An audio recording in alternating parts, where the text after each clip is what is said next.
여러분 옛날부터 알던 노래가 하나 있을 텐데 한번 가사를 띄워드릴게요. 먼 옛날 어느 별에서 요 가사 한번 보시면 아시겠습니까? 이게 무슨 노래인지? 딱 보면 아시죠? 옆에 뭐 그림도 나오고 있고. 이 노래는 알고 계시는 심수봉 씨의 노래 백만송이 장미의 가사 중에 하나입니다. 제가 이걸 왜 꺼내들었을까 설교하기 전에 대중가요고 한데 이걸 왜 꺼내들었을까 하면은 이게 보통 사람들이 이제 그 남녀 간의 사랑 또 세상의 사랑을 얘기한 것 같지만 이미 아시는 분들은 많이 아실 거예요. 유명한 이야기니까. 요거는 이분이 이것을 예수님의 사랑을 기억하면서 작곡한 노래입니다. 그러니까 최근에 이것을 그 한국 공영방송에 그 공영방송에 주최한 그 콘서트에 나와서 본인이 직접 밝혔는데 예수 그리스도의 사랑을 이제 기리고 그걸 드러내기 위해서 이 곡을 작곡했다라는 것이죠. 그래서 내용 보면 그렇죠. 먼 옛날 어느 별에서 내가 세상에 나올 때 사랑을 주고 오라는 작은 음성 하나 들었지. 성육신에 대해서 이렇게 시적으로 표현을 한 것이죠. 사랑을 할 때만 피는 꽃 백만송이 피어오라는 진실한 사랑할 때만 피어나는 사랑의 장미. 그러니까 예수님께서 다시 살리실 인생들을 장미에 빗대어서 생명들을 살리기 위해서 온전한 사랑을 하겠다라는 주님의 말씀. 2절 가사를 보면 이게 더 확연히 드러납니다. 2절 가사 보세요. 진실한 사랑은 뭔가 괴로운 눈물 흘렸네. 헤어져간 사람 많았던 너무나 슬픈 세상이었기에 수많은 세월 흐른 뒤 자기의 생명까지 모두 다 준 빛처럼 후련히 나타난 그런 사랑 나를 알았네. 이런 표현이 있어요. 자기의 생명을 다 준 예수님의 사랑에 대해서 굉장히 어렵고 힘들지만 그 사람을 찾아 잃어버린 사랑을 찾아서 오셔서 사랑을 다 주신 예수님. 저는 이 노래를 처음 접했을 때 후렴구 사실 저는 이렇게 많이 좋아하는 그런 스타일은 아닙니다. 너무 빨리 전개됐어. 미워하는 마음 같이 하잖아요. 왜 이걸 이렇게 막 급박하게 표현했을까 했더니 이게 의미가 있는 것 같아요. 어떤 미워하고자 하는 여유조차 주지 않게 되는 사랑하고자 하는 그런 갈급함, 그것을 또한 지속적으로 또 우리가 속도 있게 힘있게 추구하고자 하는 예수님의 그 사랑의 마음, 이런 것들이 노래 안에 들어가 있는 것을 좀 보게 되었습니다. 그래서 저는 이번에 이걸 처음 알았어요. 딴 분들하고 얘기를 나눠봤더니 이미 알고 있는 분들이 많더라고요. 근데 저는 이런 생각을 해보게 됩니다. 뭐 이런 대중 가수들을 통해서도 주님께서 이런 주님의 마음을 전해주시고 하곤 하는데 결국 주님께서 우리에게 전하고자 하시는 그 마음이 무엇일까? 가장 중요한 것은 가장 쉽게 볼 수 있는 것은 주님의 사랑이죠.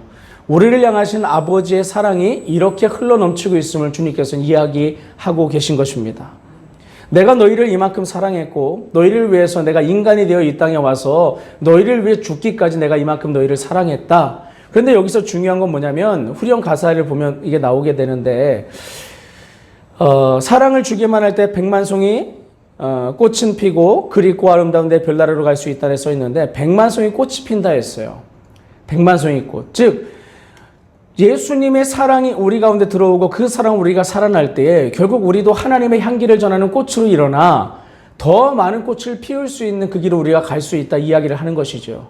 즉 예수님의 사랑의 목적은 이 땅에 주님이 오셔서 단순히 우리 한 사람을 구원해서 나만 잘 살게 하시는 게 아니라 나를 구원하시고 나를 주님의 생명꽃으로 이렇게 세우셔서 주님의 향기를 비추어 향기를 흩날려서 수많은 다른 사람들도 함께 나아가는 생명꽃으로 일어서게 하는 그 삶으로 주님이 우리를 부르셨다라는 겁니다. 그러니까 결국 이 땅에서 우리가 살아갈 때 정말 우리가 잊지 말아야 될 것은 바로 예수 그리스도의 사랑이라는 것이죠. 오늘 우리가 생각해야 될 것이 있는데 그게 뭐냐면 우리가 세상을 살아갈 때 삶이 너무나 바쁘고 할 일이 많고 급박하다 보니까 우리가 여러 가지 일에 치중할 때가 많아요. 뭐 직장이든 뭐 자녀를 돌보는 일이든 내가 계획한 일들이든 하나님 앞에 기도하는 것들도 거의 그런 부분에 우리가 한정되어 있는 부분이 있죠. 하나님 뭐 주세요, 이렇게 해주세요. 이런 여러 가지 이런 부분에 현실적인 문제에 우리가 머무를 때가 많습니다. 그런데 주님이 우리에게 말씀하시는 것은 그런 것들을 위해 너희들의 능력을 구하고 환경을 열어주고 뭐 필요한 것들을 구하고 그런 것들을 하지 말라는 건 아니지만 그런 것들을 하기 이전에 너희들한테 분명 먼저 필요한 것이 있다. 그것이 근간에 자리 잡지 않으면 나머지 것들이 다 허물어질 수 있다. 이 신앙의 요소, 이 중요한 요소 하나는 너희들의 인생을 받쳐주는 든든한 반석과도 같다. 그게 무엇이냐? 예수 그리스도의 사랑이라는 것이죠. 그래서 이걸 깨달은 바울은 고린도 교회에 보내는 편지, 첫 번째 편지에서 이런 말을 했었죠. 여러분 많이 알고 있는 고린도전서 13장 사랑장이라는 부분입니다. 1절부터 3절까지의 내용인데요. 여러분 글씨가 좀 작아서 보일지 모르겠지만 이거 한번 같이 읽어봤으면 좋겠습니다. 시작. 내가 사람의 방언과 천사의 말을 할지라도 사랑이 없으면 소리나는 구리와 울리는 꽹과리가 되고 내가 예언하는 능력이 있어 모든 비밀과 모든 지식을 알고 또 산을 옮길 만한 모든 믿음이 있을지라도 사랑이 없으면 내가 아무것도 아니요 내가 내게 있는 모든 것으로 구제하고 또 내 몸을 불살하게 내줄지라도 사랑이 없으면 내게 아무 유익이 없느니라 라는 말씀이 있죠. 여러분 앞에 나오는 거 보세요. 사람의 방언과 천사의 말을 한다. 즉 하늘 언어로 우리가 소통하는 부분을 말하고 있는 것이죠. 그리고 우리가 뭔가를 막 드러낼 수 있는 우리 자신을 드러내고 나를 어떤 홍보를 하든 나를 드러낼 수 있는 상황과 환경들이 연출돼요. 그러니까 세상에서 나를 볼 때 큰 자처럼 여기게 하는 그런 것들이 일어나는 것이죠. 거기다가 내게 능력이 있습니다. 예언하는 능력 얼마나 좋습니까? 그리고 비밀과 모든 지식을 알았다. 산을 옮길 만한 믿음이 있다. 우리가 정말 원하는 부분들입니다. 뒤에 밑에도 보세요. 구제하고 또 내 몸을 불사르게 내줄지라도 이러한 사람들 얼마나 아름답습니까? 이런 사람들이 있어서 도처에서 일을 행하게 될 때에 세상에는 정말 선한 영향력이 미쳐질 겁니다. 근데 바울은 한 가지를 분명히 꼭 집어 얘기합니다. 그런데 이러한 것들에 사랑이 없으면 아무것도 아니라는 거예요. 아무것도 아니다. 이 대단한 것들이 아무것도 아니다. 그리고 이것이 고린도 교회에 전해진 거잖아요. 고린도 교회는 당시에 이런 은사들이 충만했던 교회예요. 은사들이 나타난 사람들이 은사들을 활용했습니다. 그런데 그 교회는 어지러웠어요.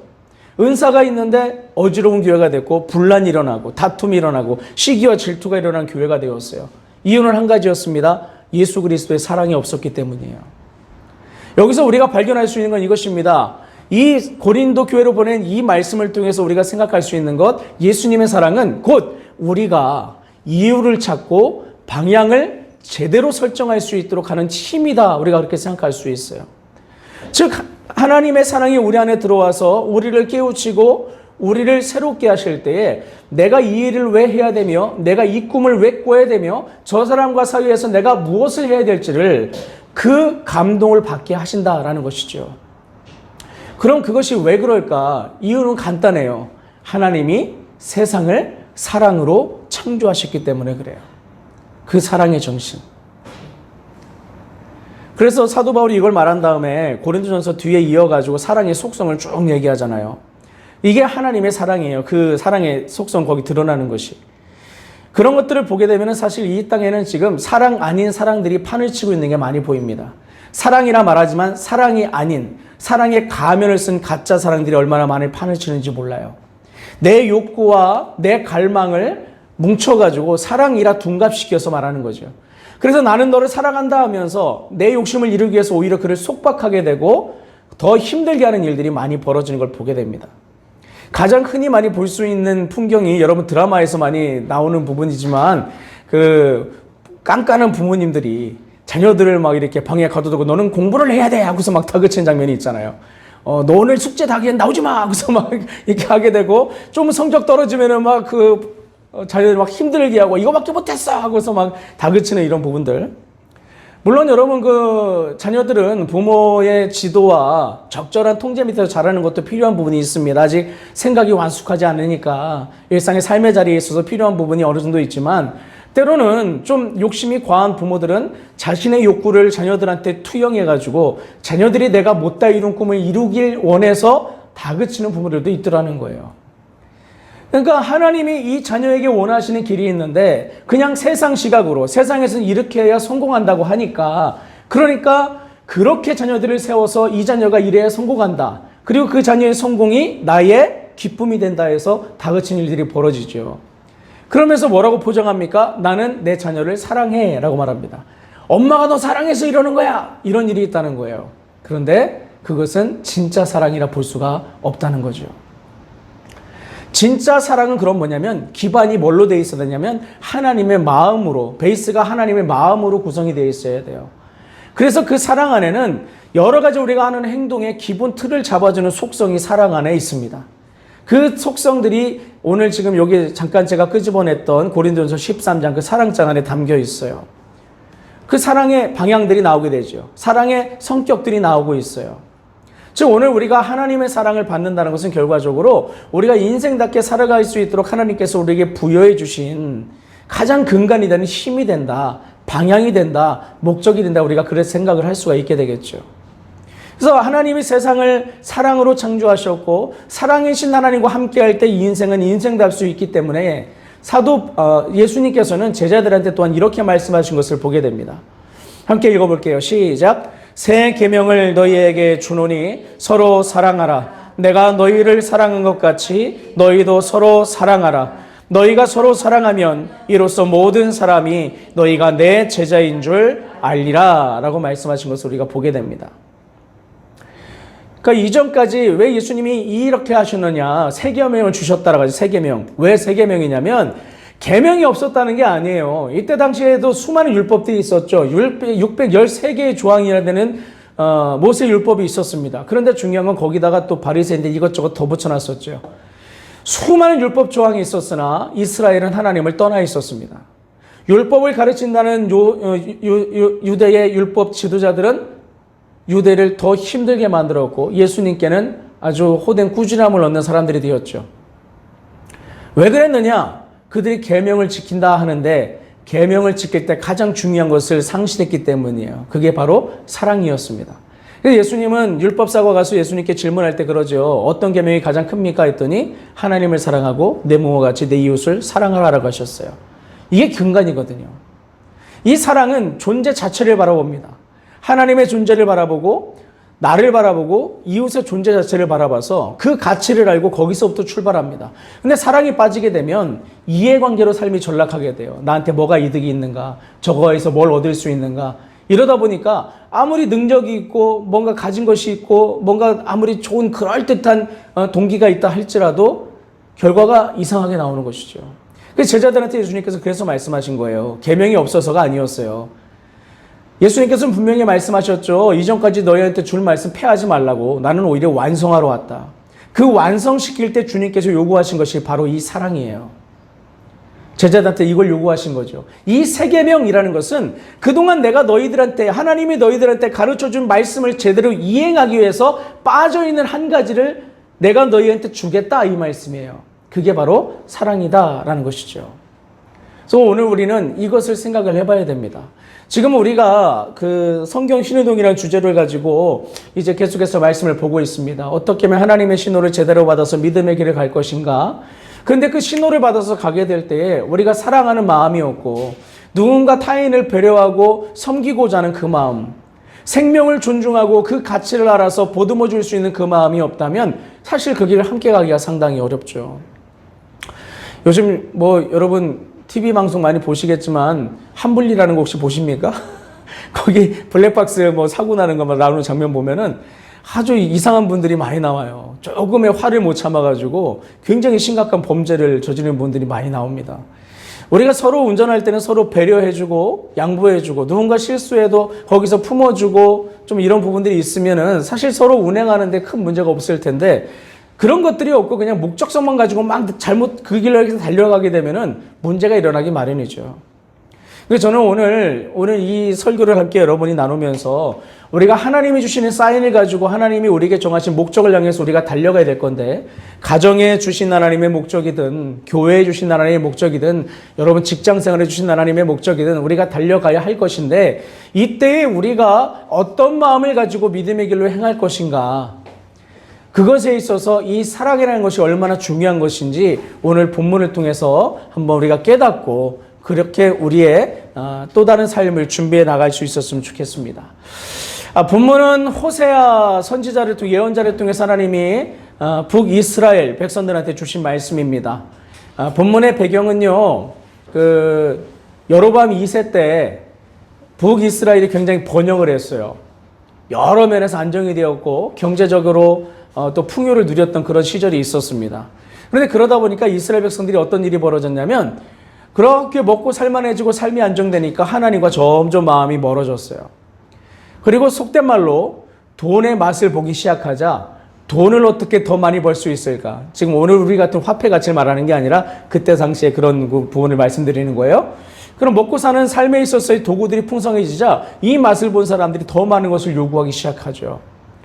그러다 보니까 그것과 함께 견주어서 파생되는 여러 가지 쾌락의 요소들까지 이들이 끌어당기기 시작했어요.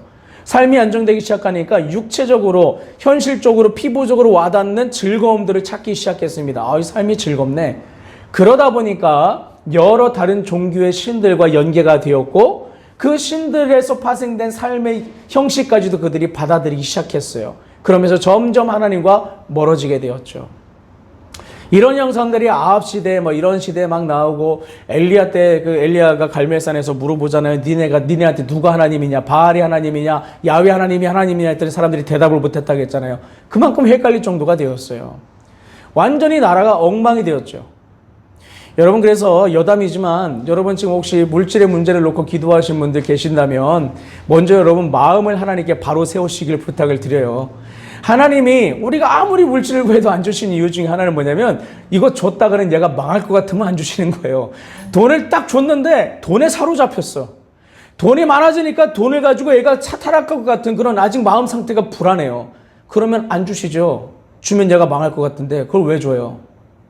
준비됐을 때에 하나님이 이것을 가지고 돈을 하나님 나라를 위한 도구로 쓸 수 있는 지혜가 있을 때 하나님은 더 부어줄 수 있는 거예요. 근데 흥미로운 건 뭔지 아십니까? 이렇게 내 속사람을 다스리잖아요. 신기하게도 또 돈에 대한 마음이 줄어들어요. 이게 전에는 이만큼 있어야 나는 불편하지 않다, 이만큼 있으면 좋겠다 하는 마음이 또 그것을 거기서 그 돈에 대한 그 압박감을 해소하기 위해서 막 기도하다 보면은 또 이만큼 없어도 살만한데 하고 또 줄어드는 경우들이 있어요. 신앙의 세계라는 게 참 오묘한 그런 부분이 있습니다. 여하튼 중요한 것은 하나님이 오늘 우리에게 요구하시는 것은 결국 하나님이 우리가 이 땅에서 주님과 함께 행복한 일상을 살기를 원하시는데 그래서 거룩한 하나님의 나라를 추구하길 원하시는데 그러기 위해서 필요한 것은 우리의 내적 상태를 하나님이 원하시는 상태로 만들라고 주님이 요구하신다는 거예요. 근데 우리는 자꾸 내적 상태를 변화시키고 새롭게 하기보다는 외적인 부분을 먼저 새롭게 하려고 시도하다 보니까 자꾸 인생의 변화가 안 생기는 겁니다. 여러분, 속사람의 문제를 먼저 해결하면 하나님이 나머지 문제 해결해 주세요. 자연스럽게 해결되게 돼 있어요. 이게 구조가. 그래서 속사람의 문제를 먼저 다뤄야 되는데 그 중에 하나가 무엇이냐? 바로 사랑의 문제를 우리가 해결해야 된다는 거죠. 이스라엘 백성들이 살만하다 보니까 어떤 일이 벌어지느냐? 그러다 보니까 다른 신을 쫓게 되고 세상의 식을 탐닉하고 세상 방식대로 살아가는데 익숙해집니다. 그러다 보니까 어떤 일이 벌어지느냐? 하나님을 사랑하기보다 하나님이 아닌 다른 것들의 마음을 뺏기기 시작했어요. 하나님이 아닌 다른 것들의 마음을 빼앗긴 이스라엘 백성들은 어떻게 살기 시작했느냐? 거기에 마음을 더 많이 주는 상태로 전락하기 시작했죠. 사랑이라는 것을 사전적 의미로 찾아보면 이렇게 볼 수 있습니다. 사전적인 의미는 어떤 대상이나 어떤 물질에게 마음을 온전히 드린 상태, 이게 사랑이라고 표현되어 있어요. 그 가치를 알고 소중히 여기고 귀하게 여기는 상태라고 되어 있어요. 그래서 근데 성경 안에서 보는 사랑의 가치는 이거보다 좀 더 크죠. 근데 일단 사전적 정의예요. 이것만 보더라도 이스라엘 백성들이 그 사랑의 마음을 어디로 줬는지 우리는 알 수 있죠. 하나님이 주신 우리에게 필요한 모든 성품이나 속성들은요, 하나님으로부터 벗어나면은 그 본질이 왜곡되고 훼손되게 되어 있습니다. 죄가 끼어들기 때문에. 이스라엘 백성들도 마찬가지, 하나님을 사랑할 때는 그 사랑이 온전했으나 하나님을 향한 사랑이 벗어나기 시작하자 그 사랑이 왜곡되고 변질됐어요. 가짜 사랑이 된 거죠. 부패한 사랑이 됐어요. 그러다 보니까 그 사랑의 영향력이 힘을 잃어서 자신들이 바른 길에 갈 수 없게 되고 그 힘조차 상실하게 된 거죠. 흥미로운 것은 그들의 영적으로 기운이 상실되고 영적으로 다운되기 시작하자 뭐까지 어려워졌냐? 나라까지 기울기 시작했어요. 강성했던 나라가, 힘이 있던 나라가 기울어져서 약소국으로 전락하게 됐습니다. 그런데 이때 하필 뭐가 일어났느냐? 그때 신흥 강국, 첫 번째, 인류 역사상 첫 번째 제국이라 불렸던 아시리아 제국이 일어났어요. 아수르, 여러분 아시죠? 아수르 제국이 일어났어요. 그래서 거기에서 막 핍박을 당하기 시작합니다. 그래서 거기서 살기 위해서 이 사람들이 서로 서로 간에 주변에 약속끼리 서로 연합을 맺어서 아시리아에 대항하려고 이제 시도를 하게 되는 때가 있었어요.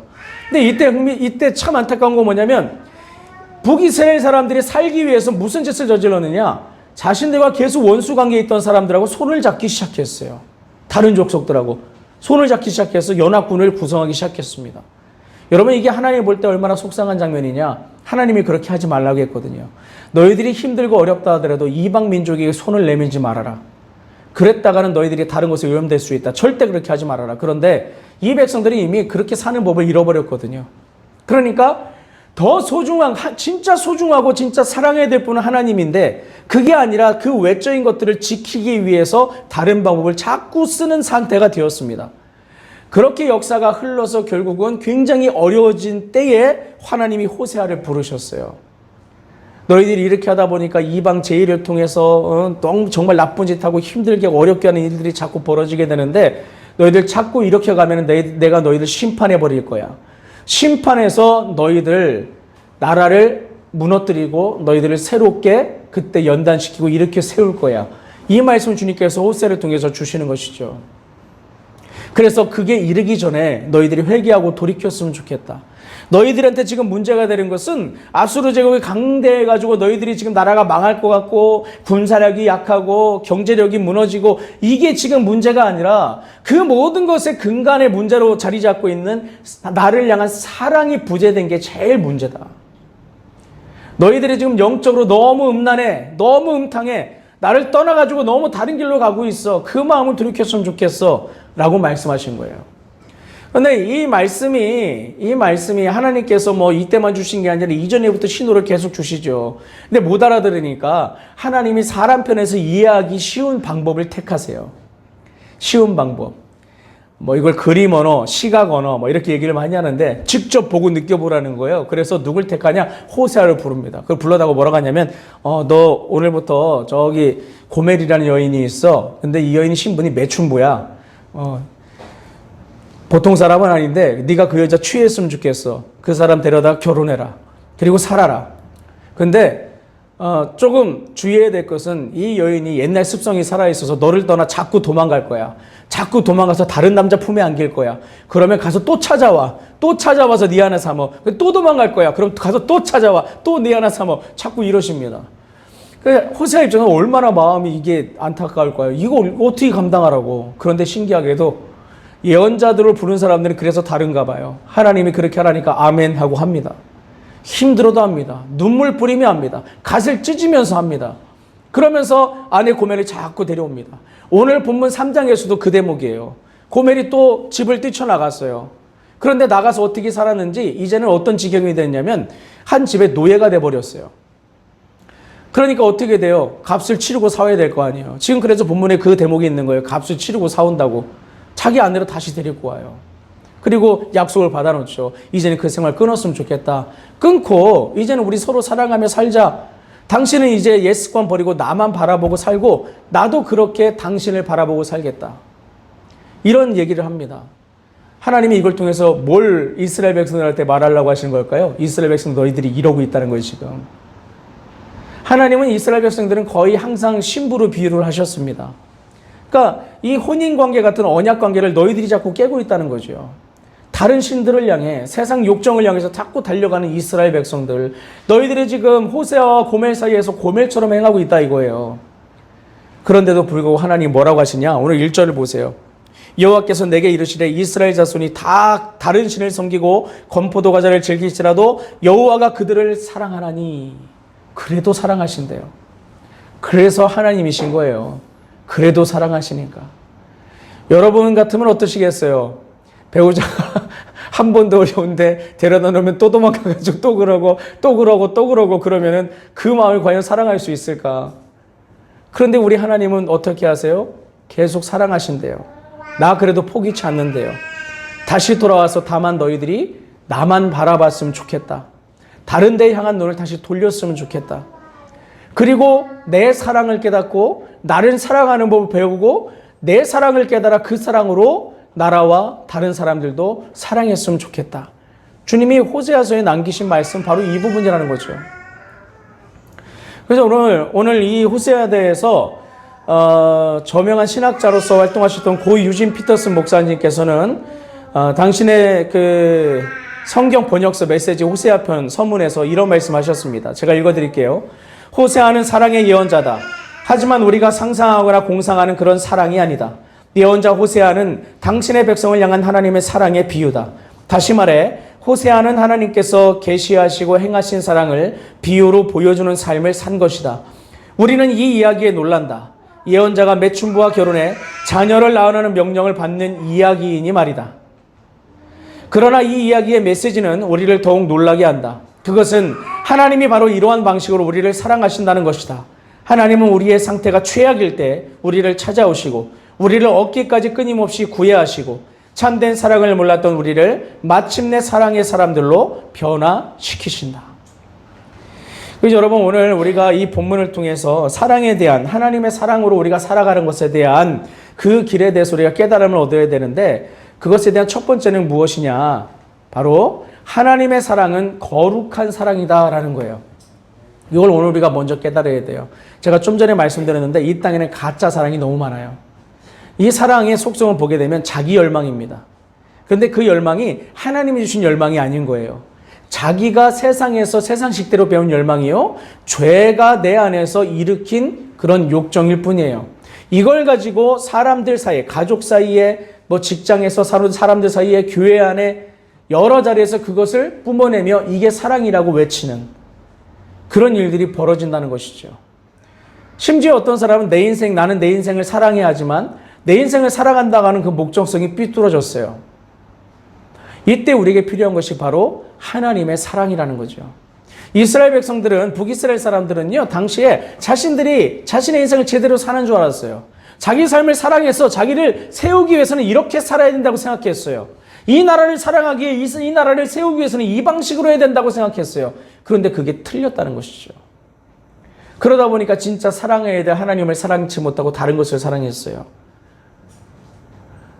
하나님을 하나의 효용 가치로 봤어요. 그런데 지금 현재 보니까 하나님은 별 필요가 없어 보여. 그러니까 다른 신을 붙잡았어요.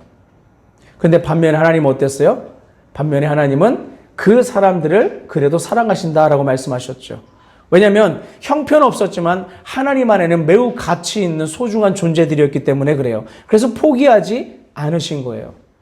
오늘 우리가 이 하나님의 거룩한 사랑의 속성을 배워야 돼요. 진짜 사랑은 무언가를 바라볼 때 제대로 된 가치를 발견하고 제대로 된 목적을 세우는 그것이 하나님의 사랑입니다. 하나님의 사랑이 나를 잠식하고 나를 세우게 되면 진짜 우리가 봐야 될 것을 보게 되고 붙들 것을 붙들게 되고 취할 것을 취하게 됩니다. 그러면서 동시에 같은 그런 상황 속에서 버릴 것을 버리게 되는 일들이 벌어지기 시작하죠. 지금 미국에 켄터키주에 있는 윌모어라는 동네에 에즈버리 대학교가 있습니다. 거기에 이제 부흥운동이 확 일어났었어요. 2월 8일, 올해 2월 8일부터 시작해서 무려 312시간, 312시간 동안 계속해서 예배가 지속이 되고 하나님과의 깊은 교제가 일어난 그런 영적 현장이 있었는데요. 이 현장을 미국의 그 워싱턴 중앙 장로교회 류영렬 목사님께서 직접 그 자리에 가셔가지고 사진을 찍어서 이제 공유를 하셨습니다. 이 장면이에요. 사람들이 빽빽하게 들어서서요. 예배, 여기 이제 소문이 나니까 미국 도처에서 심지어 세계에서도 찾아와가지고 줄을 서며 예배당에 발이라도 들여놓고 싶어서 사람들이 줄을 섰는데 여러분 예배당에 입장하려면 관계자가 아닌 이상 6시간 걸린답니다. 그러면 나머지 사람들 어디 있냐? 밖에서 기다리며 계속 거기서 찬양하고 기도하고 서로 격려하고 잔디밭에 또 모여서 찬양하고 기도하고 그걸 계속 반복하더라는 거예요. 이게 끊임없이 지속이 됐어요. 계속 지속됐어요. 밖에 있는 풍경 보세요. 이러고 서 있어요. 저기 줄 서 있는 사람들 보이시나요? 이 사람들이 6시간 기다리는 사람들이에요. 어떻게든 들어가려고. 예배실에 어떻게든 들어가려고. 여러분 그런데 흥미로운 건 뭔지 아십니까? 이게 본래 우리가 가져야 될 모습이라는 거예요. 근데 지금 현대교회는 어떻게 됐느냐? 교회 가자고 해야 겨우 가는 시대. 주일이라고 해야 가야 되는 그런 시대. 하나님보다 세상이 더 좋아, 세상 것을 더 소중해, 거기다 시간을 더 드리는 그런 시대. 이렇게 되었다는 거예요.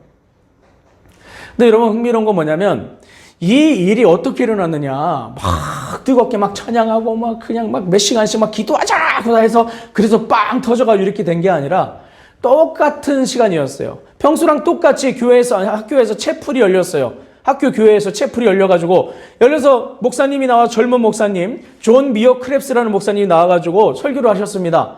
그때 많은 사람 모이지도 않았어요. 모여있는 사람들한테 목사님 평소처럼 설교하시는데 뭐라고 하셨냐? 그날만 특별히 이렇게 결단을 촉구하셨습니다. 여러분 하나님 사랑 아십니까?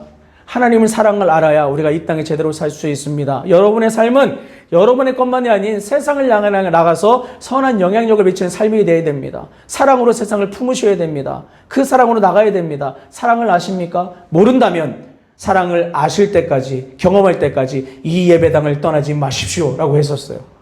심지어 뭐라고까지 말씀하셨냐면, 아니, 사랑을 알기 전까지 학교에서 졸업하지 마십시오, 이렇게 강하게 촉구하셨어요.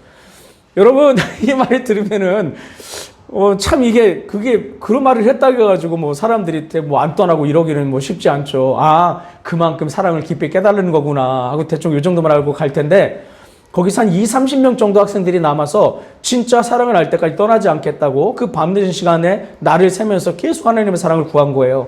그때의 성령의 놀라운 역사가 임했어요. 그래서 그 안에 들어온 사람들이 들어오면은 그 안에서 그 하나님의 은혜를 받아 예배하게 되고 눈물 뿌리고 기도하고 회개하게 되고 심지어 병이 치유받는 일들이 벌어지기 시작하면서 사람들이 몰려들기 시작했다는 거예요.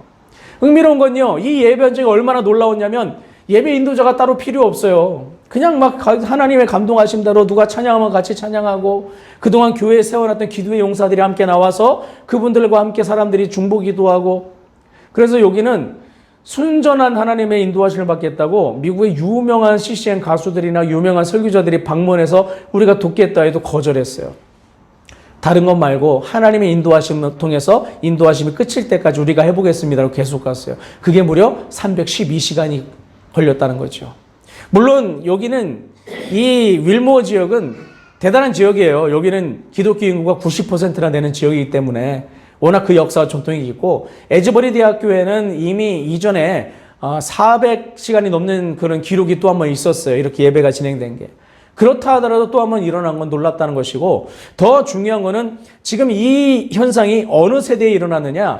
우리나라 지금 MZ세대로 많이 얘기하잖아요. 여기는 G세대에 일어났대요. 그 부분. 완전 젊은 세대. 젊은 세대에게 하나님이 이 기름을 부어주셨어요. 왜 그럼 젊은 세대한테 왜 부어주셨을까라는 거예요. 여러분 MZ세대 특징 많이 보셔서 아시죠? MZ세대들이 어떤 세대들입니까? 자아 중심성이 강한 세대들이죠. 자기 사고가 뚜렷해요. 그래서 일단 내 중심 안에서 모든 걸 판단하고 선이 분명하기 때문에 확실히 긋고 나갑니다. 이해관계에 대해서 아주 그냥 빠삭하죠. 그런데 중요한 거는 하나님의 세계는 그렇지 않다는 거죠. 사랑의 속성 중에 대표적인 건 뭐냐면 손해예요. 사랑의 속성 중에 대표적인 건 손해입니다. 예수님이 큰 손해 치르셨잖아요. 하나님이 인간이 되신 것부터 손해였고요. 십자가에 매달린 것은 이건 대단한 희생이죠. 그 사랑으로 하나님은 이 세상을 다스리고 계세요. 근데 사탄은 와서 자꾸 여러 가지 이성적인 거, 자꾸 와가지고 뭔가 정당한 거, 냉정한 걸 막 들이대면서 이게 보다 상식적인 거 아니냐 하면서 자꾸 하나님의 사랑을 변질시키려고 시도를 한다는 거죠. 앞으로 미래 세계를 이끌어갈 이 젊은 세대들에게 하나님은 가르치고 싶었어요. 세상은 이렇게 말하고 이게 옳은 거라고 말하고 이게 이득이라고 말하고 이게 옳은 길이라고 말하지만 내가 너희들한테 옳은 길을 알려줄게. 먼저 내 사랑을 배워라. 내 사랑을 배워라. 내 사랑을 통해서 감동하게 되고 너희 마음밭이 새롭게 되면 여기서부터 취해야 될 것들, 가야 될 방향이 새롭게 보이게 될 거야. 근데 이스라엘 백성, 그래서 하나님이 여기에 기름을 부으셨다. 많은 사람들이 그 이야기를 합니다. 근데 이런 부분들이 이 오늘 본문에 있는 이스라엘 백성들한테도 있었다는 거예요. 4절 보세요. 이스라엘 자손들이 많은 날 동안 왕도 없고 지도자도 없고 제사도 없고 주상도 없고 에봇도 없고 드라빔도 없이 지내다가 그 후에 이스라엘 자손이 돌아와서 그들의 하나님 여호와와 그들의 왕 다윗을 찾고 마지막 날에는 여호와를 경외함으로 이 기록이 있습니다. 목적은 하나님을 다시 경외하는 거예요. 경외하는 심령으로 일어서는 거예요. 그 전에 일어나야 될 현상이 뭐냐? 4절입니다. 많은 날 동안 왕도 없고라고 했는데 이 왕도 없고라는 것은 뭐냐면 이스라엘 백성들에게 있어서 그동안 잘못된 부분이에요. 여러분 북이스라엘, 남유다는 좀 달랐지만 북이스라엘은요. 선한 왕이 단 한 명도 없었어요. 하나님을 왕으로 모시고 신정 왕국을 세운 왕이 한 명도 없었어요. 여러분 이스라엘은 초대 왕 사울 때부터 다른 여타의 다른 나라들과 다른 구조였어요. 다른 나라들이 세운 왕정 제도가 달랐다고요. 그거는 지극히 제한적이고 또 하나님 언약 관계에 놓인 왕이었는데 무슨 얘기냐? 너 왕으로 세워주겠지만 대신 너 위에 내가 있다라고 한 게 하나님의 계약이에요. 신정 왕정 체제가, 신정 왕국이 이스라엘이었어요. 왕이 있지만 왕은 하나님의 대리 통치자로서 세움받은 거죠. 그러니까 하나님 없이는 왕이 없는 거예요. 늘 하나님의 지도하심과 다스림 안에서 왕이 그 왕정을 펼쳤어야 돼요. 그런데 북이스라엘 왕들은 그런 왕들이 하나도 없었어요. 나라가 그래서 그렇게 돼버린 거예요. 그런 왕도 없다는 거예요. 이제 그렇게 하면 안 된다는 거죠. 그 다음에 지도자도 없고, 이 지도자는 왕 밑에서 각각의 이제 파생되어진 어떤 지도자 그룹들 말이에요. 그 사람들도 마찬가지. 제사도 없고, 이건 이스라엘 백성들이 참된 제사를 지내지 못했다는 부분 말하는 거고, 삐뚤어진 이방신에 대한 제의 요소들, 주상도 없고, 우상숭배, 에봇, 이 에봇을 가지고 사실은 제사장들이 제사를 지냈는데 에봇을 자기 욕심에 따라 변질했었죠. 이스라엘의 영적인 것이 회파됐던 것들이 회복되는 것을 말합니다. 드라빔 뭐 이런 거 말할 것도 없고요. 잘못되었던 이스라엘, 잘못된 사랑의 관념, 잘못된 욕망의 어떤 분출들을 하나님께서 만져주시고 회복시켜 주시는 날이 있을 거라는 얘기예요. 근데 이것이 뭐냐? 하나님의 사랑이 없었기 때문에 나타난 현상이라는 거죠. 가장 쉽게 표현하면 이거죠. 하나님을 우리가 사랑을 경험해요. 그 크신 하나님의 사랑에 우리가 압도돼서 내가 정말 죽을 수밖에 없는 죄인인데 예수님이 그 가치, 십자가에서 그 고귀한 가치를 쏟아내셔가지고 내가 구원받았다. 그 무엇으로도 예수님의 사랑을 내가 갚을 수 없다는 걸 깨달은 사람은 예수님 앞에 겸손할 수밖에 없어요. 그리고 그 예수님이 세상 무엇보다 가치 있기 때문에 예수님이 하라는 대로 살고자 하는 마음의 열망이 일어납니다. 그동안 하지 못했던 것도 하겠습니다 나가게 되고, 하고 싶었던 것도 하나님이 아니라 하면은 멀리 하겠습니다라는 일이 일어나기 시작하는 거죠. 예수님의 사랑이 우리를 점령하면 그 변화가 일어나요. 인생의 동기 자체가 달라지니까. 그래서 오늘 우리가 하나님의 거룩한 사랑을 깨달아야 돼요. 세상 사랑, 세상의 방식대로 포장한 사랑이 아니라 하나님식으로 구별된 사랑을 깨달아야 된다는 거죠. 두 번째는 뭐냐면 무가치함에서 참된 은혜를 누리는 사랑인데, 지금 보게 되면은요, 1절에서도 나오죠. 지금 보게 되면 1절 보게 되면은 주님이 그러세요. 이스라엘 자손이 다른 신을 섬기고 건포도 과자를 즐길지라도.